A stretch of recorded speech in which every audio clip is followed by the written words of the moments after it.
may back pain. Katulad ko, nagkaroon ako ng 10 out of 10 back pain dito sa may gitna. Sa bagong pagsubok ni Doc Willie Ong ngayon ay hirap na magsalita at naging makakalimutin na ang doktor. Masakit ang buong katawan na side effect ng chemotherapy nito. May good news naman na ibinahagi ang doktor sa kanyang sakit na cancer ngayon. Dahil wala ng bukol ngunit hindi pa din kampante ito dahil nananakit ang kanyang buong katawan at hirap na siya magsalita at naging makakalimutin ng doktor sa side effect ng mga gamot na iniinom niya. Hindi naman naiwasan ng netizens na mag-alala sa kalagayan ni Doc Willie, nakapagbahagi ito ng bagong video na update sa kanyang kalusugan na makikita na manas ang mukha ng doktor at mataba ito. Good morning po sa lahat. Pasensya na, nagising po kayo ng maaga ha. Kasi po, ang tulog ko dito laging maaga tulog, maaga gising, every 3 o'clock Tapos naisip ko lang kasi meron akong magandang tips ituturo ko po sa inyo. Makakalimutan ko na ito mamaya. Baka hindi ko na magawa. So, ginawa ko lang muna itong video. Ang tip ko, paano tatayo ang may sakit o yung may back pain.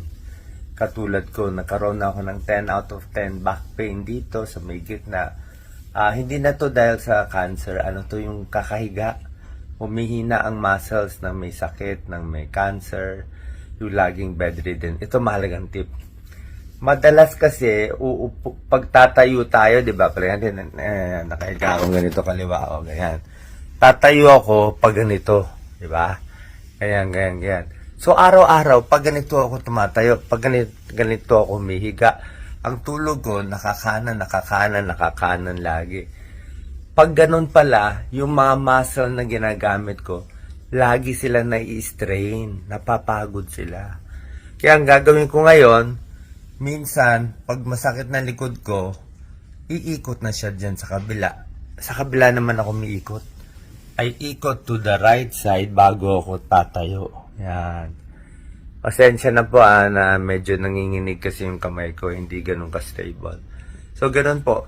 Ibig sabihin, wag laging kaliwa ang higa, minsan kanan naman, para hindi mapagod yung muscle. Ngayon, nawala na yung sakit ng muscle ko.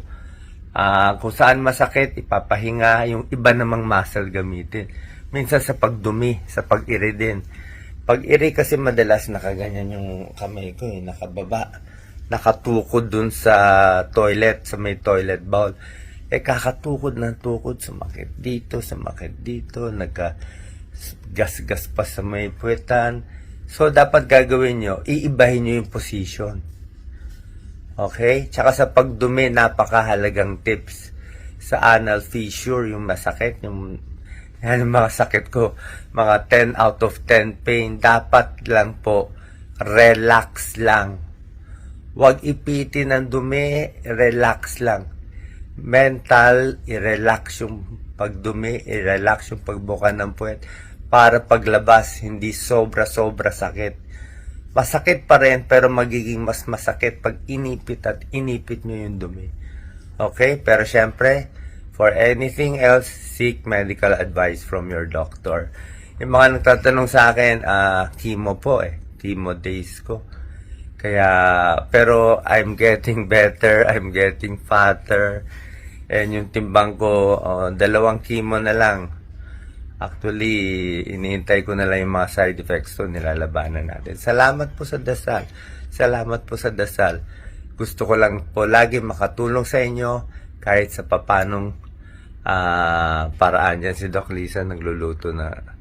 So, I sleep at try ko mga 8 or 9. I wake up 3 a.m. lagi.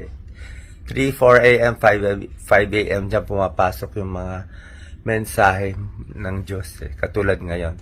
I'm recording this at 5:05 a.m. Salamat po. God bless po. Mahal na mahal ko kayo. God bless sa inyong lahat.